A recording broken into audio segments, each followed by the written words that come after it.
இன்னைக்கு மாரி ஆர்கானிக் சமையலில் கோவக்காய் வச்சு எப்படி சட்னி செய்ய போகிறோம். கோவக்காய் வந்து பெரும்பாலும் நிறைய பேருக்கு பிடிக்காது, இல்லைன்னா கோவக்காய் போய் சாப்பிட்றதா அப்படின்னு நினைப்பாங்க.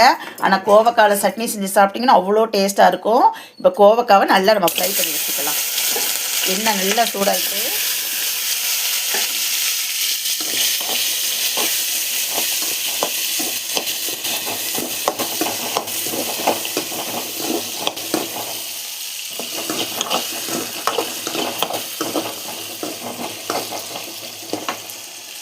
கோவக்காவை ஃப்ரை பண்ணி வச்சாச்சு.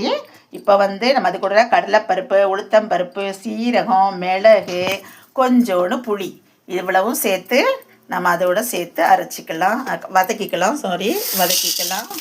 அதே எண்ணெயிலே வதக்கலாம்.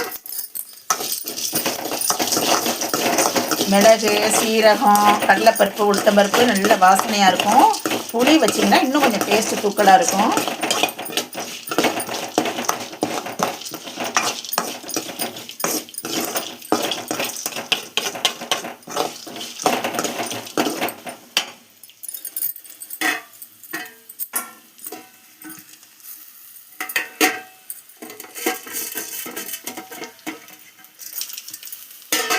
ஆனியன் போட்டுக்கலாம்.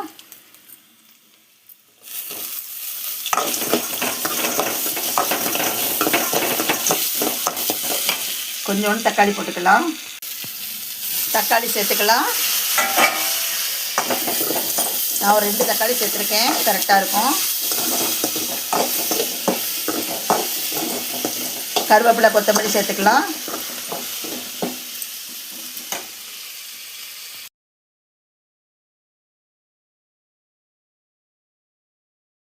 சுவையான கோவக்காய் சட்னி தயார். சூப்பராக இருக்கும்.